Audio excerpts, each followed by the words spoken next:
Hello and welcome to the new series of BSc coaching class. I am Bapi and today's session is about some important GK, and this session is also important to your GS perspective for your competitive exam preparation.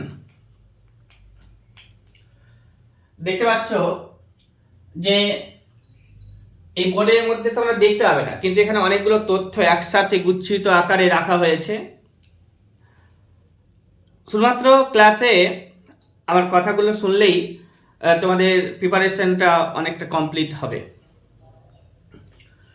দেখো এখানে প্রথমে যে প্রশ্নগুলো পরীক্ষাতে বারবার জিজ্ঞেস করা হয়েছে সেগুলো আমি এখানে তুলে ধরেছি। এগুলো করলে রিভিশনের কাজটা অনেকটা সুবিধা হয়ে যাবে। প্রথমেই বলবো, সাদা হাতির দেশ বলা হয় কাকে? তো থাইল্যান্ডকে সাদা হাতির দেশ বলা হয়। সবচেয়ে বড় কোষ পরীক্ষাতে, প্রত্যেকটা পরীক্ষাতে বারবার জিজ্ঞাসা করা হয় সবচেয়ে বড় কোষ। তো উট পাখির ডিম। কুইনাইন পাওয়া যায় সিংকোনা গাছে। আর আমজাদ আলী খানের নাম শুনেছ, তিনি শরৎ বাজাতেন। মৌলিক কর্তব্য আমাদের ভারতের সংবিধানে 11টা রয়েছে, মৌলিক অধিকার 6টা রয়েছে। রাষ্ট্রপতির অপসারণের উপরে আলোচনা করা হয়েছে 61 নম্বর আর্টিকেলে। পঞ্চায়েত গঠনের ব্যাপারটা যেটা ডিপিএসপিতে আছে সেখানে 40 নম্বর আর্টিকেলে রয়েছে। আরো আছে কি, মাকড়সার চোখের সংখ্যা হচ্ছে 8টি, আর হচ্ছে মাছির পা 6টি, আর হচ্ছে মৌমাছির চোখের সংখ্যা হচ্ছে 5টি। ডক্টর বি আর আম্বেদকর 32 নম্বর যে আর্টিকেলটা আছে তাকে heart and soul of Indian constitution বলেছিলেন। আর কি বলবো, রাজ্যসভা আর লোকসভা আমাদের পার্লামেন্টের দুটি কক্ষ। তো লোকসভা গঠন করা হয়েছিল 1952 খ্রিস্টাব্দে, আর রাজ্যসভা গঠন করা হয়েছিল 1952 খ্রিস্টাব্দে, দুটোই। এবার হচ্ছে লোকসভাতে টোটাল সিট সংখ্যা বর্তমানে রয়েছে তো 550টি, এট প্রেজেন্ট 545টি আছে। আর হচ্ছে তোমার 530টি, তার মধ্যে রাজ্যসভা রাজ্যগুলি থেকে আসে আমাদের রাজ্যের সংখ্যা এখন 28টি। আর হচ্ছে তোমার কেন্দ্রশাসিত অঞ্চল আছে 8টি, সেই কেন্দ্রশাসিত অঞ্চল থেকে আসে 20 জন। আর 2 জন অ্যাংলো ইন্ডিয়ানের সংস্থান ছিল, যেটা এখন তুলে দেওয়া হয়েছে। আর লোকসভার উপরে একটা সংশোধনী ছিল, যেটা 31তম সংবিধান সংশোধনী, যেখানে লোকসভার যে সিট সংখ্যা আগে ছিল 525টা, এখন সেটা 545টা করা হয়েছে। 545 বলতে 550, প্রেজেন্ট টোটাল স্ট্রেংথ হচ্ছে 550। আচ্ছা, রাজ্যসভা গঠনের কথা, রাজ্যসভা গঠন হয়েছে 1952 খ্রিস্টাব্দে, 250টা এখানে আসন সর্বমোট। আর হচ্ছে 80 নম্বর আর্টিকেলে লোকসভা গঠনের কথা ভারতের সংবিধানে আর্টিকেল রয়েছে 81 নম্বরে, আর রাজ্যসভা গঠনের জন্য 80 নম্বর আর্টিকেল রয়েছে। পার্লামেন্ট গঠনের কথা বলা হয়েছে 79 নম্বর আর্টিকেলে। তারপরে হচ্ছে কি, যে তোমার হচ্ছে টোটাল স্ট্রেংথ হচ্ছে 250 রাজ্যসভাতে, কিন্তু এক প্রেজেন্ট 245টা আছে। ভাইস প্রেসিডেন্ট হচ্ছে x officio chairman of Rajya Sabha, যেটা 64 নম্বর আর্টিকেলে বলা হয়েছে। এবার হচ্ছে তোমার কি, যে স্মলেস্ট স্টেটের কথা বলি, তো আমাদের গোয়া হচ্ছে স্পেশাল, গোয়া হচ্ছে স্মলেস্ট স্টেট। 25তম রাজ্য ছিল ভারতের। 1987 খ্রিস্টাব্দে গোয়াকে রাজ্য করা হয়েছিল। আর কি আছে, স্পেশাল স্ট্যাটাস দেওয়া হয়েছে 371 আই নম্বর আর্টিকেলে। পোঙ্গল উৎসব পরীক্ষাতে আসে, জিজ্ঞেস করা হয় তামিলনাড়ুতে। আর তামিলনাড়ুর বর্তমান মুখ্যমন্ত্রীর নামটাও জিজ্ঞেস করা হবে, যেটা হচ্ছে MK স্ট্যালিন। আর হচ্ছে লার্জেস্ট প্রোডিউসার অফ গোল্ড লিখে রেখেছি, এটা কর্ণাটক 99% গোল্ড উৎপন্ন করে বা প্রোডাকশন করে। আর হচ্ছে চায়না হচ্ছে গোল্ড প্রোডাকশনে বিশ্বের মধ্যে প্রথম। আয়ুর্বেদের জনক বলা হয় কাকে? চরককে। আর চরক এবং সুশ্রুত দুজনেই কুষাণ যুগের লোক ছিলেন, সে সময় কনিষ্ক শাসক হিসেবে ছিলেন। এবার হচ্ছে বেশ কিছু ক্লাসিক্যাল ডান্স পাবো এখানে। তো ভারতনাট্যম, এটা দেখতে পাওয়া যায় তামিলনাড়ুতে। ভাংড়া পাঞ্জাবে। ছো ডান্স দেখতে পাই পুরুলিয়াতে। ঘুমুরা তো উড়িষ্যাতে। আর ঘুমার একটা ডান্স আছে, তো এটা হচ্ছে তোমার রাজস্থানে। ওড়িশি হচ্ছে উড়িষ্যাতে। গিদ্দা হচ্ছে গুজরাটে। আর বিহু আসামে। আর কথাকলি ডান্স দেখতে পাওয়া যায় কেরালাতে। ঝুমুর হচ্ছে হরিয়ানাতে। এই ডান্সগুলোর নাম মনে রাখতে হবে। আরো আছে কি, শব্দের গতি সব থেকে বেশি হয় কোন মাধ্যমে, তো কঠিন মাধ্যমের শব্দের গতি সবচেয়ে বেশি। কঠিন মাধ্যম আর হচ্ছে তরল মাধ্যম আর হচ্ছে তোমার বায়ু মাধ্যমে শব্দ চলাচল করতে পারে। আমার একটা সায়েন্সের ভিডিও আছে যেখানে এই সমস্ত বিষয়ের উপরে আলোচনা করা হয়েছে অনেক ভালো করে। এবার সবচেয়ে বড় ফুলের নাম হচ্ছে রাফলেসিয়া আর্নল্ডি। আর হচ্ছে লার্জেস্ট কফি প্রডিউসিং স্টেটের নাম যদি বলি ইন্ডিয়াতে, তো কর্ণাটক হচ্ছে লার্জেস্ট কফি প্রডিউসিং স্টেট। মাইকা ক্যাপিটাল বলা হয় কাকে, ভারতের কাকে মাইকা ক্যাপিটাল বলা হয়? তো হচ্ছে ঝাড়খণ্ডে রয়েছে কোডারমা। মাইকা ক্যাপিটাল অফ ইন্ডিয়া বলা হয়। যদুগোড়ার নাম শুনেছো, famous for uranium. It is also situated in Jharkhand. ঝাড়খণ্ডের চিফ মিনিস্টার অর্থাৎ সিএম এর নাম পরীক্ষাতে জিজ্ঞাসা করা হবে, তো হেমন্ত সোরেন হচ্ছে ঝাড়খণ্ডের সিএম। আর মাইনিং রিসার্চ সেন্টার রয়েছে ঝাড়খণ্ডের ধানবাদে। তো এখানে আর কি বললাম যে মাইকা ক্যাপিটাল অফ ইন্ডিয়া কোডারমা, যেটি ঝাড়খণ্ডে অবস্থিত। যদুগোড়া ইজ ফেমাস ফর ইউরেনিয়াম, এটাও ঝাড়খণ্ডে অবস্থিত। মাইনিং রিসার্চ সেন্টার রয়েছে ভারতের ধানবাদে, সেটাও ঝাড়খণ্ডে অবস্থিত। আর ঝাড়খণ্ডের সিএম এর নাম বললাম, তার নাম কি বললাম? হেমন্ত সোরেন। এছাড়া আরো বেশ কিছু সিএম এর নাম এখানে আমি উল্লেখ করে দিব, যেমন বিহারের সিএম নীতিশ কুমার এখন রয়েছেন, ওয়েস্ট বেঙ্গলের মমতা ব্যানার্জি, সিকিমের হচ্ছে প্রেম সিং তামাং, আসামের হচ্ছে হেমন্ত বিশ্ব শর্মা। আর এখানে রয়েছে আরো যে largest producer of mica and uranium, mica এবং ইউরেনিয়াম উৎপাদনে অন্ধ্রপ্রদেশ এবারে প্রথম হয়েছে। আর অন্ধ্রপ্রদেশের সিএম এর নাম আছে এন চন্দ্রবাবু নাইডু। এছাড়া অন্ধ্রপ্রদেশকে কেটে তেলেঙ্গানা রাজ্য তৈরি করা হয়েছিল 2014 সালে 2 তারিখে জুন মাসে। সেই তেলেঙ্গানার যে এখন সিএম রয়েছে, তো তার নাম হচ্ছে রেবন্ত রেড্ডি। এগুলো পরীক্ষাতে আসে, মনে রাখবে। মধ্যপ্রদেশের সিএম বর্তমানে রয়েছে মোহন যাদব। আর এখানে মধ্যপ্রদেশের সিএম এর আগে ছিল শিবরাজ সিং চৌহান, যিনি এখন বর্তমানে ক্যাবিনেট মিনিস্টার হয়েছেন এবং তাকে কৃষি মন্ত্রকে দায়িত্ব দেওয়া হয়েছে। এছাড়া মহারাষ্ট্রে দেবেন্দ্র ফডনবিস হচ্ছে সেখানকার সিএম। গণপরিষদ গঠনের ব্যাপারে আছে, গণপরিষদের প্রথম যে চেয়ারম্যান, গণপরিষদ গঠন করা হয়েছিল 1946 খ্রিস্টাব্দে 9 তারিখে ডিসেম্বর মাসে। আর এটা 26 নভেম্বর 1949 আমাদের গণপরিষদ তাদের লেখালেখি সম্পন্ন করেছিল 2 বছর 11 মাস 18 দিন ধরে। আর সেই গণপরিষদের প্রথম চেয়ারম্যান ছিল সচ্চিদানন্দ সিনহা। আর হচ্ছে তোমার পার্মানেন্ট চেয়ারম্যান হয়েছিল 2 দিন পরে 11 তারিখে ডিসেম্বর মাসে, তো হচ্ছে তোমার রাজেন্দ্র প্রসাদ। বিহারের গান্ধী বলা হচ্ছে কাকে? রাজেন্দ্র প্রসাদকে।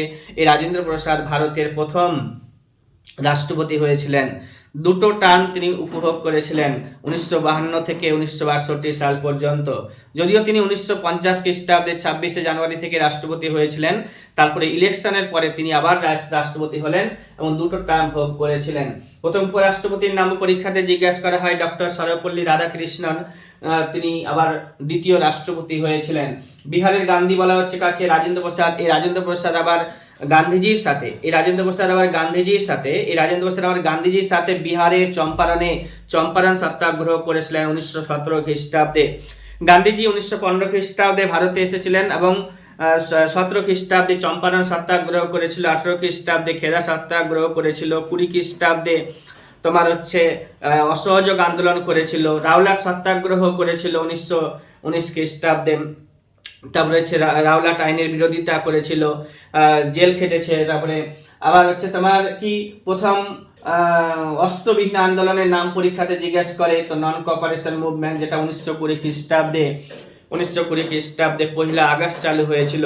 এই 1920 খ্রিস্টাব্দে 1 আগস্ট আমাদের একজন স্বাধীনতা সংগ্রামীর নাম হচ্ছে বাল গঙ্গাধর তিলক, তিনি মারা গিয়েছিলেন। তিনি মারাঠা ও কেশরী পত্রিকার সম্পাদনা করেছিলেন। আর হচ্ছে তিলক তহবিল গঠন করা হয়েছিল অহিংস অসহযোগ আন্দোলনে 1920 খ্রিস্টাব্দে। এছাড়া গান্ধীজি 1924 খ্রিস্টাব্দে বেলগাঁও সেশনে, জাতীয় কংগ্রেসের বেলগাঁও সেশন, কর্ণাটকে অবস্থিত বেলগাঁও, সেখানে 1924 খ্রিস্টাব্দে একবার জাতীয় কংগ্রেসের চেয়ারম্যান হয়েছিলেন।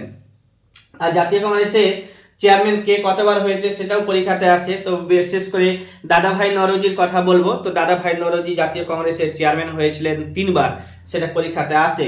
1886 খ্রিস্টাব্দে, তারপরে হচ্ছে 1893 খ্রিস্টাব্দে এবং 1906 খ্রিস্টাব্দে। 1906 খ্রিস্টাব্দে যখন জাতীয় কংগ্রেসের সেশন হলো, তো সেই সময় স্বরাজ বলে একটি কথা দাদাভাই নওরোজি তুলেছিলেন।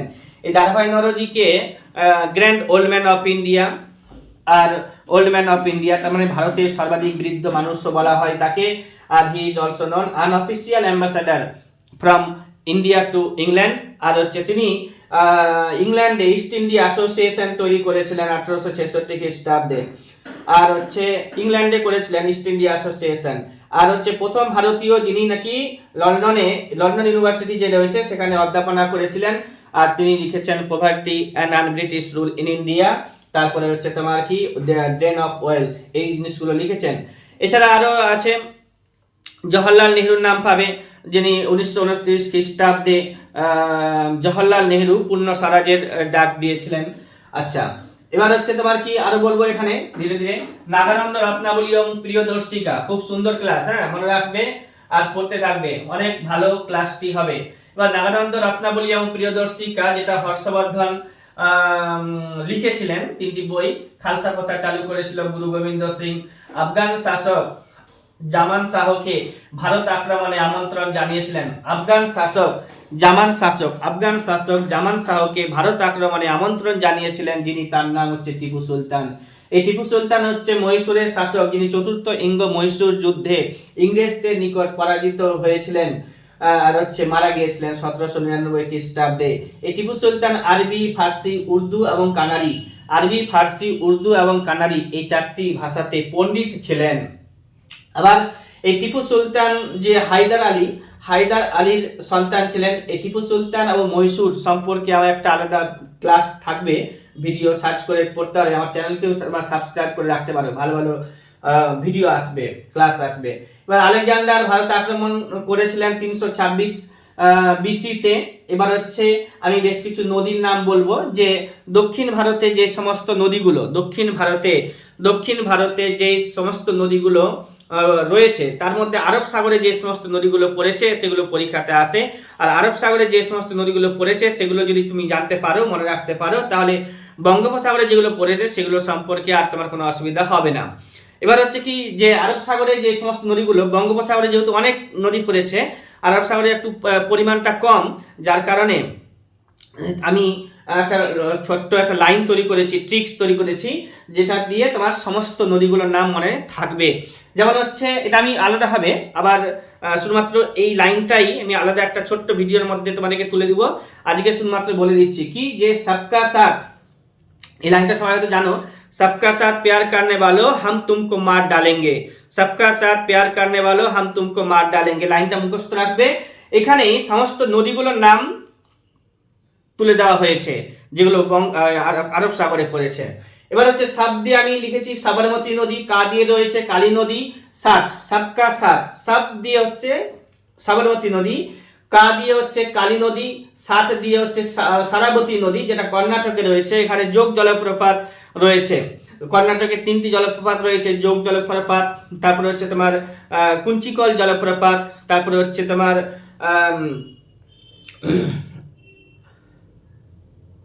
শিব সমুদ্রম জলপ্রপাত, যেটা কাবেরী নদীতে রয়েছে। এই 3টি জলপ্রপাত বড় বড় উঁচু, তো সেগুলো রয়েছে কর্ণাটকে। ওইখানে রয়েছে সরাবতী নদী, সেই সরাবতী নদী আমার এই লাইনের মধ্যে রয়েছে, যেটা আরব সাগরে পড়েছে।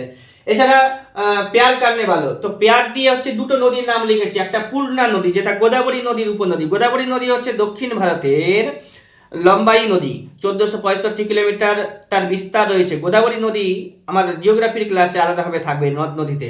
এবার হচ্ছে তোমার কি, পেয়ার দিয়ে হচ্ছে পেরিয়ার নদীও রয়েছে। আর কারনেতে এন আছে, নে দিয়ে নর্মদা নদী করেছি।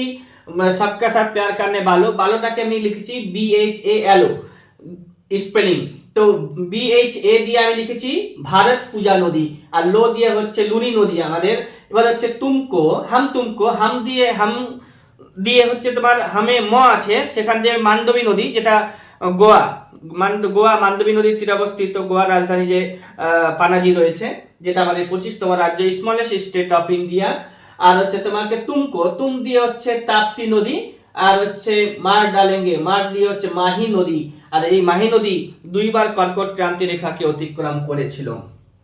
আর ডালেঙ্গে দিয়ে হচ্ছে ধান্দার নদী, ঠিক আছে, ডালেঙ্গে, তো ডালেঙ্গে হচ্ছে ওটা দিয়ে ধান্দার নদী দেখেছি, ডি দিয়ে ধান্দার নদী।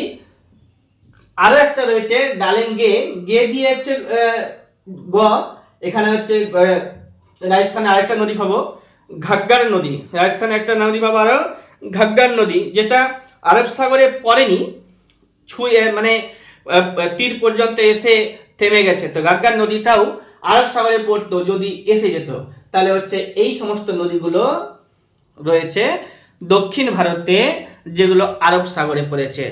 সোজা কথা, আরব সাগরে যে সমস্ত নদীগুলো পড়েছে সেগুলো এটা লিস্ট। আচ্ছা, মনে রাখার চেষ্টা করবে। প্রথম ডাক টিকিট 1854 খ্রিস্টাব্দে, প্রথম ডাক টিকিট হচ্ছে 1854 খ্রিস্টাব্দে মাহি নদীর নাম বলে দিলাম, যেটা কর্কট ক্রান্তি রেখাকে দুইবার অতিক্রম করেছে। মকর ক্রান্তি রেখা রয়েছে আবার, যেটাকে অতিক্রম করেছিল দুইবার। তো লিম্পোপো রিভার পাবো, যেটা আফ্রিকা মহাদেশে রয়েছে, ওটা আমি আবার পরে বলবো। এবার হচ্ছে তোমার কি দশতলা বন্দোবস্ত আকবরের, চাঁদ বিবি হচ্ছে আহমদনগরের শাসক। আর হচ্ছে কি পশ্চিমবঙ্গের যে ন্যাশনাল পার্কগুলো রয়েছে, 6টা পশ্চিমবঙ্গের ন্যাশনাল পার্ক রয়েছে। সারা ভারতে 106টা ন্যাশনাল পার্ক রয়েছে। এই 6টা ন্যাশনাল পার্ক অনেকের মনে থাকে না, যাদের মনে থাকে না তাদের একটা সুন্দরী লাইন মনে রাখতে হবে। সুন্দরী সঙ্গীতাকে নিয়ে জলপাইগুড়ি গিয়ে বিয়ে করলাম, সুন্দরী সঙ্গীতাকে নিয়ে জলপাইগুড়িতে গিয়ে বিয়ে করলাম। ভিডিওর কমেন্ট বক্সে এটার আমার লেখাটা থাকবে, তোমরা দেখে নিবে কিভাবে সাজিয়ে লিখেছি আমি। তো সুন্দরী সঙ্গীতাকে নিয়ে জলপাইগুড়িতে গিয়ে বিয়ে করলাম। সুন্দরী দিয়ে সুন্দরবন ন্যাশনাল পার্ক, সঙ্গীতা দিয়ে সিঙ্গালিলা ন্যাশনাল পার্ক, নিয়ে দিয়ে হচ্ছে তোমার নেওড়াবালি ন্যাশনাল পার্ক, আর হচ্ছে জলপাইগুড়ি দিয়ে জলপাইগুড়ি তো জলদাপাড়া ন্যাশনাল পার্ক, গিয়ে দিয়ে হচ্ছে গরুমারা ন্যাশনাল পার্ক, যেটা রয়েছে জলপাইগুড়িতে। আর হচ্ছে বক্সা ন্যাশনাল পার্ক আলিপুরদুয়ারে, বিএতে ব আছে, সেটা দিয়ে আলিপুর বক্সা ন্যাশনাল পার্কের নাম লিখে রেখেছি। সাদা হাতির দেশ থাইল্যান্ডকে বলা হচ্ছে তুলবুল প্রকল্প। ঝিলাম নদীতে সর্বাধিক চীনা উৎপাদন করছে যে রাজ্যটি, তার নাম হচ্ছে গুজরাট। সর্বাধিক চীনাবাদাম উৎপাদনে হচ্ছে গুজরাট। এবার হচ্ছে তোমার কি বললাম, মাইনিং রিসার্চ সেন্টার ধানবাদে বললাম। আর হচ্ছে তোমার মাইকা উৎপাদনে অন্ধ্রপ্রদেশ, ইউরেনিয়াম উৎপাদনে অন্ধ্রপ্রদেশ, কফি উৎপাদনে কর্ণাটক। এগুলোকে মনে রাখতে হবে, 2টা-4টা করে মনে রাখতে হলে সব মনে হয়ে যাবে। এবার হচ্ছে কি সবচেয়ে হাইয়েস্ট পিক অফ ইন্ডিয়া হচ্ছে কেটু। আর হচ্ছে কাঞ্চনজঙ্ঘা হচ্ছে হিমালয় পর্বতে অবস্থিত শৃঙ্গগুলির মধ্যে সবথেকে উঁচু। নবীন ভঙ্গিল পর্বতমালা বলা হচ্ছে হিমালয়কে, আর প্রাচীন ভঙ্গিল পর্বতমালা হচ্ছে আরাবল্লী পর্বতকে। আরাবল্লী পর্বত বর্তমানে ক্ষয়জাত পর্বতে পরিণত হয়েছে। কুকা মুভমেন্ট চালু করেছিল গুরু রাম সিং। কংগ্রেস প্রতিষ্ঠিত হয়েছে 1885 খ্রিস্টাব্দে। কুকা মুভমেন্ট চালু করেছিল কে? গুরু রাম সিং। আর হচ্ছে কংগ্রেসের প্রতিষ্ঠা হয়েছে 1885 খ্রিস্টাব্দে বোম্বাইতে গোকুলদাস তেজপাল সংস্কৃত কলেজে। কোথায়? বোম্বাইতে গোকুলদাস তেজপাল সংস্কৃত কলেজে জাতীয় কংগ্রেস প্রতিষ্ঠিত হয়েছে। বোম্বাইতে গোকুলদাস তেজপাল সংস্কৃত কলেজে জাতীয় কংগ্রেস প্রতিষ্ঠিত হয়েছে 1885 খ্রিস্টাব্দে। তার প্রথম চেয়ারম্যানের নাম হচ্ছে উমেশ চন্দ্র বন্দ্যোপাধ্যায়। 72 জন ডেলিগেটসকে নিয়ে জাতীয় কংগ্রেসের প্রথম অধিবেশন হয়েছিল। তারপরে হচ্ছে তোমার কি জাতীয় কংগ্রেসের দ্বিতীয় অধিবেশন, যেখানে উমেশ চন্দ্র বন্দ্যোপাধ্যায় দাদাভাই নওরোজি, যিনি প্রথম পার্সি জাতীয় কংগ্রেসের চেয়ারম্যান হয়েছিলেন। এই দাদাভাই নওরোজি 3বার জাতীয় কংগ্রেসের চেয়ারম্যান হয়েছিলেন। একটু আগে বললাম 1886 খ্রিস্টাব্দে, 1893 খ্রিস্টাব্দে এবং 1906 খ্রিস্টাব্দে 3বার জাতীয় কংগ্রেসের চেয়ারম্যান হয়েছিলেন কে? দাদাভাই নওরোজি। তারপরে হচ্ছে 1887 খ্রিস্টাব্দে প্রথম মুসলিম president of Indian National Congress, তার নাম হচ্ছে বদিরউদ্দিন তায়াবজি। তারপরে হচ্ছে জর্জিউল। এরকম চলতে থাকবে, আমরা পড়তে থাকবো। আর হচ্ছে কংগ্রেসের গঠন গেল। মুসলিম লীগ তৈরি হয়েছে 1906 খ্রিস্টাব্দে। সব থেকে ছোট পাখির নাম হচ্ছে হামিংবার্ড, বললাম একটু আগে। কুকা মুভমেন্ট, গুরু রাম সিং, সাদা হাতির দেশ থাইল্যান্ড বলে দিয়েছি। গান্ধী আরউইন চুক্তি, গান্ধীর সঙ্গে আরউইনের চুক্তি হয়েছিল 1931 খ্রিস্টাব্দে। গান্ধী আরউইন চুক্তি হচ্ছে 1931 খ্রিস্টাব্দে। এবার গান্ধীজি আর কি কাজ করেছে একটু আগে বললাম, আরো বলছি। গান্ধীজি গান্ধী আরউইন চুক্তি করলে 1931 খ্রিস্টাব্দে। তারপরে দ্বিতীয় গোলটেবিল বৈঠকে যোগদান করেছে ইংল্যান্ডে গিয়ে। প্রথম গোলটেবিল বৈঠক 1930 খ্রিস্টাব্দে, দ্বিতীয় গোলটেবিল বৈঠক 1931 খ্রিস্টাব্দে, তৃতীয় গোলটেবিল বৈঠক 1932 খ্রিস্টাব্দে হয়েছিল। এছাড়া সাইমন কমিশন গঠিত হয়েছিল 1927 খ্রিস্টাব্দে, ক্রিপস মিশন গঠিত হয়েছিল 1942 খ্রিস্টাব্দে, ক্যাবিনেট মিশন গঠিত হয়েছিল 1946 খ্রিস্টাব্দে, মার্চ প্রপোজাল ভারতীয়দের তরফ থেকে ইংরেজদেরকে দিয়েছিল 1940 খ্রিস্টাব্দে মার্চ মাসে, আর আগস্ট প্রপোজাল দেওয়া হয়েছিল 1940 খ্রিস্টাব্দেই বাই দি ব্রিটিশ গভর্নমেন্ট। তো কি বললাম যে গান্ধী আরউইন চুক্তি 1931 খ্রিস্টাব্দে, প্রথম গোলটেবিল বৈঠক 30 খ্রিস্টাব্দে, দ্বিতীয় গোলটেবিল বৈঠক 31 খ্রিস্টাব্দে, তৃতীয় গোলটেবিল বৈঠক 1932 খ্রিস্টাব্দে। সাইমন কমিশনের গঠন হচ্ছে 1927 খ্রিস্টাব্দে, ক্রিপস মিশন হচ্ছে 1942 খ্রিস্টাব্দে, ক্যাবিনেট মিশন হচ্ছে 1946 খ্রিস্টাব্দে, মার্চ প্রপোজাল হচ্ছে 1940 খ্রিস্টাব্দে, আগস্ট প্রপোজাল হচ্ছে 1940 খ্রিস্টাব্দে। এবার আরো বলছি যে ক্যাবিনেট মিশন, সাইমন কমিশনের হেড ছিল স্যার জন সাইমন। আরো বলবো সে সময় ব্রিটিশ বার্কেন হেড ছিল ভারত সচিব। এগুলো আমি আলোচনা করব সাইমন কমিশনের ক্লাসে, এটা কাল পরশুর মধ্যে আপলোড করবো আবার। আচ্ছা যাই হোক, এবার হচ্ছে তোমার কি যে মার্চ প্রপোজাল গেল, আগস্ট ক্যাবিনেট মিশনের কথা বলছি। ক্যাবিনেট মিশনের হেড পরীক্ষাতে আছে লর্ড পেথ্রিক লরেন্স, এছাড়া এবি আলেকজান্ডার, স্যার স্টিফোর্ড ক্রিপস, এরা তিনজন ছিল এখানকার মেম্বার। তো হয়ে গেল। আচ্ছা, নন কপারেশন মুভমেন্ট 1920 খ্রিস্টাব্দে, সত্যাগ্রহ মুভমেন্ট চালু করেছিল গান্ধীজি, কুইট ইন্ডিয়া মুভমেন্ট 1942 খ্রিস্টাব্দের মুভমেন্ট, ঠিক আছে। আচ্ছা, পার্ট, ভারতের সংবিধানে পার্ট রয়েছে 25টা, আর্টিকেল রয়েছে 395টা। বর্তমানে ভারতে হাইকোর্টের সংখ্যা রয়েছে 25টা, পার্ট রয়েছে 25টা, আর্টিকেল রয়েছে 395টা, হাইকোর্ট রয়েছে 25টা, শিডিউল সংখ্যা রয়েছে 12টা, ল্যাঙ্গুয়েজ রয়েছে 22টা। ভারতের সংবিধানে উল্লেখিত যে ল্যাঙ্গুয়েজগুলো আছে 22টাকে স্বীকৃতি দেওয়া হয়েছে। যেটা আমাদের যে শিডিউল নাম্বার 7 রয়েছে সেখানে ল্যাঙ্গুয়েজ সম্পর্কে, অষ্টম শিডিউলে ভাষা আছে, ঠিক অষ্টম শিডিউলে ভাষা রয়েছে। সেই শিডিউল 12টা রয়েছে, 12টা শিডিউলের নাম জানতে হবে, সেটা শিডিউলের উপরে একটা আলাদা ভিডিও দিব, তখন সেটা বলে দেবো। 12টা শিডিউল খুবই ইম্পর্টেন্ট, পরীক্ষাতে 2-3টা করে প্রশ্ন আসে এক একটা পরীক্ষাতে। এবার হচ্ছে টোটাল জাজেস হচ্ছে সুপ্রিম কোর্টের, যদি সুপ্রিম কোর্টে টোটাল জাজ বলি তাহলে 1+33, এখন 34টা আছে। হাইকোর্টে জাজের সংখ্যা ফিক্স নেই, নট ফিক্স। আচ্ছা, আরো বলছি যে রিটায়ারমেন্ট এজ অফ প্রেসিডেন্টের রিটায়ারমেন্ট এজ বলে কিছু নাই, তবে প্রেসিডেন্ট হতে গেলে বয়স লাগছে 35, উপরাষ্ট্রপতি হতে গেলে বয়স লাগছে 35, রাজ্যপাল হতে গেলেও বয়স লাগবে 35, প্রধানমন্ত্রী হতে গেলে লোকসভা থেকে হলে 25 বছর, লোকসভার যে মেম্বাররা হয়, লোকসভা এবং রাজ্যসভার উপরে আমি আলাদা ভিডিও দেবো। তো লোকসভার মেম্বার হতে গেলে বয়স লাগে 25, আর রাজ্যসভার মেম্বার হতে গেলে বয়স লাগে 30, আর প্রধানমন্ত্রী হতে গেলে বয়স 25 হলেই হয়ে যাবে যদি সে লোকসভা থেকে হয়। আর হচ্ছে রিটায়ারমেন্ট এজ হচ্ছে গেল। আচ্ছা, সুপ্রিম কোর্টের জাজদের রিটায়ারমেন্ট এজ আছে 65 বছর, হাইকোর্টের বিচারপতি যারা আছে তাদের রিটায়ারমেন্ট আছে এজ আছে কত বছর, তো 62 years. Attorney general of India আর দের রিটায়ারমেন্ট হয় আইদার 6 or 65, ব্যাপারটা আছে। আর হচ্ছে তোমার যে অ্যাটর্নি জেনারেলের টেনিওর যদি বলি তাহলে হচ্ছে during the pleasure of president, রাষ্ট্রপতি যতদিন চাইবেন একজন ব্যক্তিকে অ্যাটর্নি জেনারেল হিসেবে রাখবেন ততদিনই রাখবেন। ক্যাগ হতে গেলে ক্যাগের রিটায়ারমেন্ট এজ আছে যে আইদার 6 or 65, ব্যাপারটা মনে রাখতে হবে। ক্যাগের গঠন কথা বলা হয়েছে 148 থেকে 151 নম্বর ধারাতে, পার্ট 5-এ। ভারতের সংবিধানের পার্ট 1-এ আছে কি, ভারতের সংবিধানের পার্ট 1-এ রয়েছে ভারত ও তার ভূখণ্ড সম্পর্কে আলোচনা করা হয়েছে, পার্ট 2-তে হচ্ছে সিটিজেনশিপ, পার্ট 3-তে হচ্ছে মৌলিক অধিকার, পার্ট 4-এ হচ্ছে ডিপিএসপি।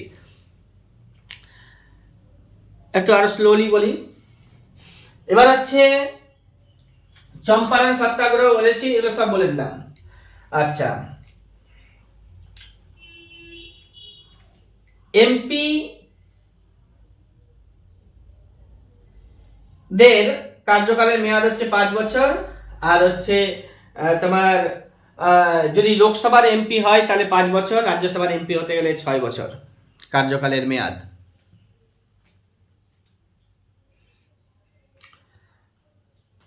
এই ভিডিওটা তোমরা পেলে, এই ভিডিওর মধ্য দিয়ে আমি তোমাদেরকে বেশ কিছু জিকে দিলাম। পরবর্তীতে আরো ভিডিও আসবে, তোমরা সেখানে পড়বে, তোমাদের কাজে দিবে।